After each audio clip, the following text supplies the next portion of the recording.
What's up, guys? Welcome to Daily Dose of Reddit. This is your host, Zach, and today's subreddit is r/IDontWorkHereLady. Alright, this story's called Just Ring Up My Screws. I promise I don't work here. Really. I ran to the local home improvement store last night for some screws and ended up browsing for a bit. Somewhere between looking at Dremel bits and contemplating a new soldering iron, I hear a man roar rather loudly. What do you mean you don't have any? This is like basic stuff. You gotta. I couldn't hear the employee's response, but it was rather short and he walked away briskly to resume stocking circular saw blades. My next thing to check out was drill bits, situated right behind Mr. Roar. Excuse me, sir, but Thank God, finally. Ralph, you said he was a really fat guy that looked like Santa Claus. This is a skinny guy in a baseball hat.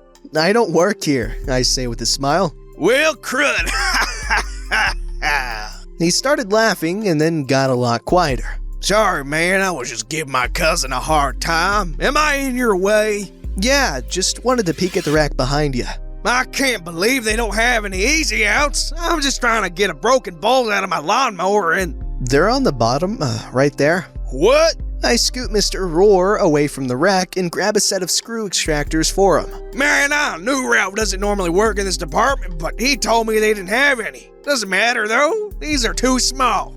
Oh, there are bigger ones over by the sockets. Huh? Why aren't they all in one place? These are for home improvement. The ones over there are counted as mechanics tools. Come on, I'll show you. I lead Mr. Roar over to the sockets, point to what he needs, and begin to walk away to check out. Ralph! He found him! I continued my beeline for the cashier. It failed. Just as she started her spiel on how to use the credit card terminal, Mr. Roar clapped me on the shoulder as he passed by to leave empty-handed. Thanks again. It's good to know that at least store management knows what they're doing. The credit card terminal went blank. Sorry, sir, I didn't recognize you. I don't work here. You don't have to work at this location. The discount is for all company employees. I don't work for your company. Are you sure? Yep, because the company policy says, just ring up my screws. I promise I don't work here. Really. Well, that was a nice story. I always love loud but polite people. I guess loud wouldn't be the right word. Obnoxious but polite people. They're fun. Annoying but really fun and usually nice, like I said. And kudos to this dude for being honest about not working there. I know a lot of people would have accepted that discount. Alright, this story is insanely long, and it's called Woman Mistakes Me for an Employee, Throws a Tantrum, among other things. Recently, I went to a grocery store. The store is a popular chain in my area. Most of the employees wear reddish polo shirts with black aprons or vests over them. Some just wear unbranded dress shirts or have dress codes unique to their department, like the coat worn by people in the meat department. I was wearing a black polo with a small logo for my occupational therapy clinic. This must have confused one of the other customers. I was picking up some ingredients for a bake sale going on at the grade school my girls attend. My wife was not only the organizer, she was baking 4 items to include in the sale. Since she was at home preparing cookies and brownies, I was sent to get more essentials like sugar and frosting. In the baking aisle, I was kneeling down to reach the large bags of sugar that are always on the bottom shelf. I was reaching towards the back of the bottom shelf since there weren't many bags left.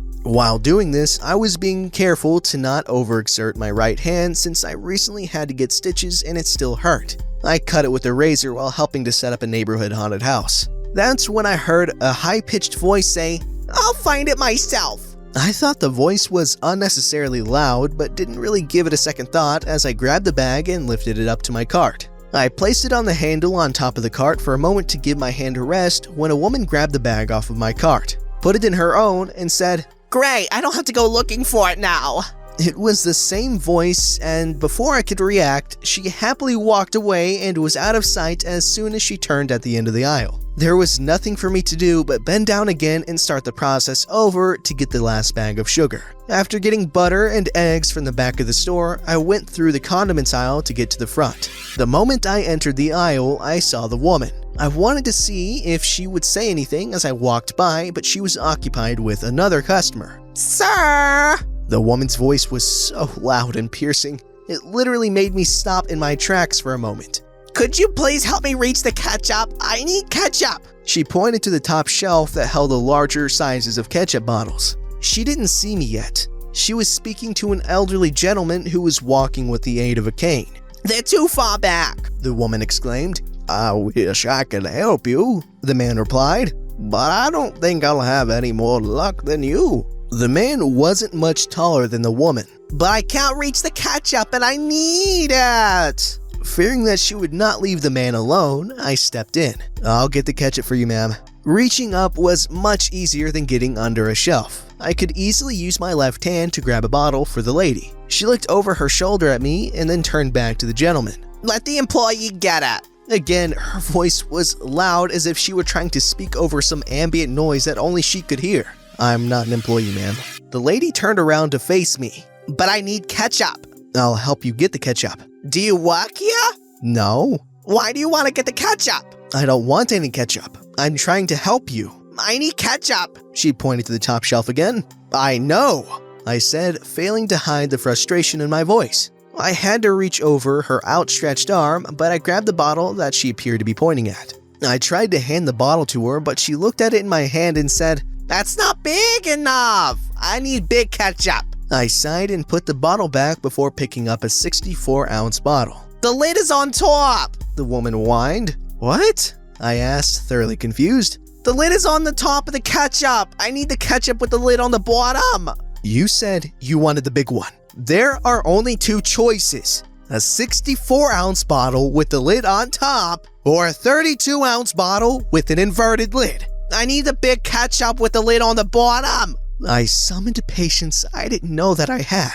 "Perhaps you should get 2 of the 32-ounce bottles with the lid on the bottom." I put the larger bottle back and picked up the inverted ketchup bottle. When I held the bottle out for her to take, she just stared at it. So I put it in her cart next to the large bag of sugar and grabbed a second bottle. This one she took from me. "I need the big ketchup!" This time, the woman really yelled. "This isn't the big ketchup! I need the big ketchup!" She drew the attention of the entire store, including several employees that curiously looked in from the end of the aisle. "I'm sorry," I said. "I don't think I can help you with your ketchup problem anymore." As I reached for my cart, the woman threw the bottle of ketchup at me. I reacted by deflecting it away with my sutured hand. Ugh! I exclaimed in pain. The bottle went flying into the shelf on the opposite side of the ketchup display with a loud cracking sound. Ketchup sprayed all over the products on the shelf. The lid of the bottle had cracked and broke off on impact. "What's going on here?" A woman who appeared to be the manager stepped up from behind the other employees. "He doesn't work here!" the obnoxious woman yelled. "Ma'am, calm down," the manager said, trying to get the lady to quiet down. "Tell me, he acts like he works here!" The woman started pointing at me. "He doesn't work here! Employees should help the customers! He doesn't work here!" I tried to ignore the lady and inspected my hand. It was painful, but no serious damage. "No, he doesn't work here," the manager said calmly. "He followed me through the store and pretended to work here." That's not true. The elderly gentleman spoke up. He offered to help her. He explained that he doesn't work here, and after she asked him, "He was trying to give me the wrong ketchup." To everyone's relief, the woman was now speaking at her normal volume. The man with the cane continued. that man was being as helpful as he could. She wasn't being reasonable. The manager saw me looking at my hand. "Are you hurt?" "I'll be fine," I replied. "I'm sorry for the mess." One of the other employees stepped close to the manager and spoke in a low voice. "That woman threw the bottle at him. We all saw it." That's true, the old man added. "Take him and his stuff to customer service and wait for me," the manager told the employee. "If he needs anything for his hand, get it for him." The employee took hold of my cart and asked me to follow him. As I left the aisle, the woman asked, "Are you kicking him out?" "No," the manager replied. At the customer service desk up front, I asked for ice for my hand and the employees promptly provided it. The customer service clerk asked us what happened. "I don't know," I started to explain. "He should be kicked out of the store for pretending to work here." The loud, shrill voice could be heard through the store. A moment later, the elderly man with the cane walked up to the front of the store and sat on a bench near the customer service desk. "That woman is crazy," he said. Then 2 cops came into the store and followed an employee to the condiments aisle. "I have to call my wife," I said. "I'm supposed to get this stuff for the bake sale to her and it looks like this might take a while." "Is that the school name, bake sale?" the customer service clerk asked. "Yes," I said as I made the call. "You know it?" "My daughter goes to school name." Really? My wife is organizing the bake sale. At this point, the call connects and my wife picks up. I tried to explain to her what happened and that it might take longer than expected before I'm home. However, I had to cut my call short when one of the police officers started asking me questions. He asked me a few questions to get my side of the events. I told him everything, including what happened with the sugar. The manager arrived at customer service while I was talking to the officer. Once he was done, she said, "We're going to issue a gift card for the value of the items in your cart." "That isn't really necessary," I said. "It wasn't your fault." "Are you sure?" The manager seemed disappointed. The clerk spoke up. "Well, why don't you consider a donation then?" the manager suggested. "Plus, I think we can donate some custom baked goods from our bakery." "That would be great!" "Have your wife call me as soon as possible. We'll work something out." The clerk and the employee that got ice for me rang up my items, asked if I needed anything else, and issued a gift card for just over the amount of my total and used it to pay for the groceries. They gave me the card, which had less than $5 left. During that time, the cop interviewed the old man. When he was done, the old man asked, "What happened to that lady?" "She's been banned from the store," the manager said coldly and walked away with the officer. We both watched as the second officer escorted the lady out of the store as the manager and first officer followed. Wow. Okay, so what I've learned is the Redditor here is a good dude. He's actually really understanding, and I appreciate that coming from one of these stories where everyone just starts screaming at each other and there's no love left in the world. But yeah, good guy manager, good guy everyone, and that lady, she had something wrong with her because that's not rational behavior, not even for a Karen.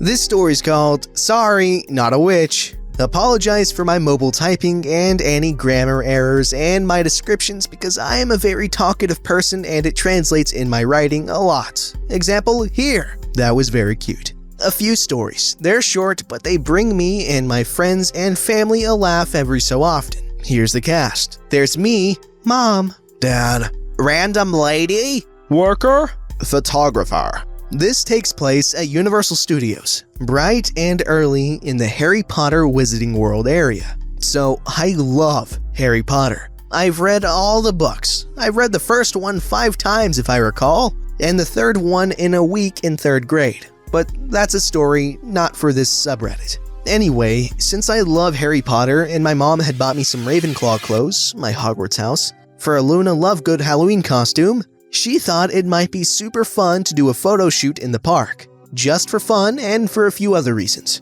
My grandpa had just died recently and we were all very sad because of this. So my mom bought a wonderful sign saying something along these lines, "Those that love us never truly leave us," for me to hold in the shoot. Some very important details. At the time, I was a teenager, around 13, 14 years old. We had paid a woman my mom knew to do my makeup, which meant at 4 a.m., my hair and makeup were done and I was dressed up in my costume ready to go to the park. I looked a lot older than I really was. The makeup was amazing and I was so excited for this. We got to the park early, but not totally people-free, which was fine because we didn't mind the amount of people. It just meant we had to be careful with pictures and that we weren't disturbing guests. We ourselves were guests at the park and could be there, but it would be rude to try and take advantage of that unfairly and all. Scene 1.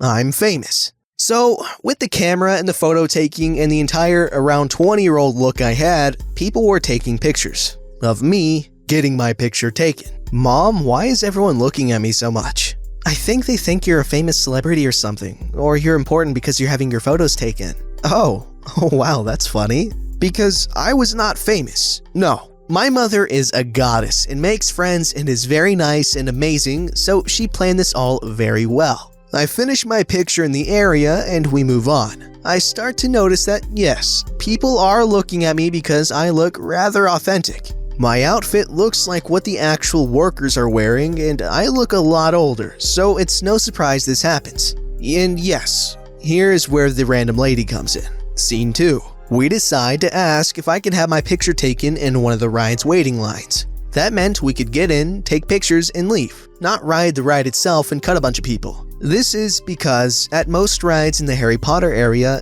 the inside decoration is great and very detailed. So of course I'd fit right in with my outfit and wand. "Okay, we'd like to try and take pictures here. Is that okay?" "Sure, I'll lead the way. As long as you don't disturb anyone or cut the line, that's fine."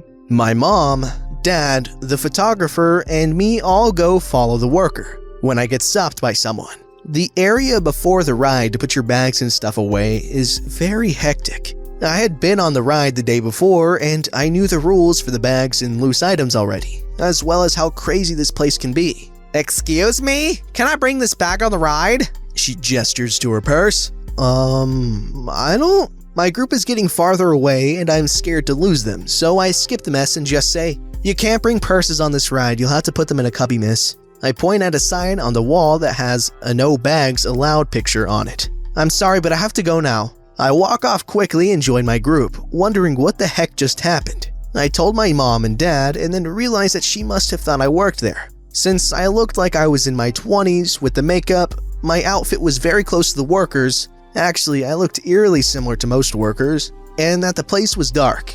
Anything that said I was a teen was unseeable in this little room. So we all had a laugh, and later in the room, I got a lot of stares for the picture taking and got very flustered. I'm not good with open staring if I know it's happening, and whoever is staring is close or I can't see them. Which is a little odd since I'm doing this photo shoot, but whatever. I knew the people doing my pictures better, so I didn't mind them. It was their job after all. Haha, oh no, my butt fell off. And that's it. Overall fun and simple despite my rambling description of what the heck everything was. And the pictures from that area were really fun to shoot. This story is really fun to talk about when I tell friends and guests about the shoot if they ask, because I'm a little known for being assumed older.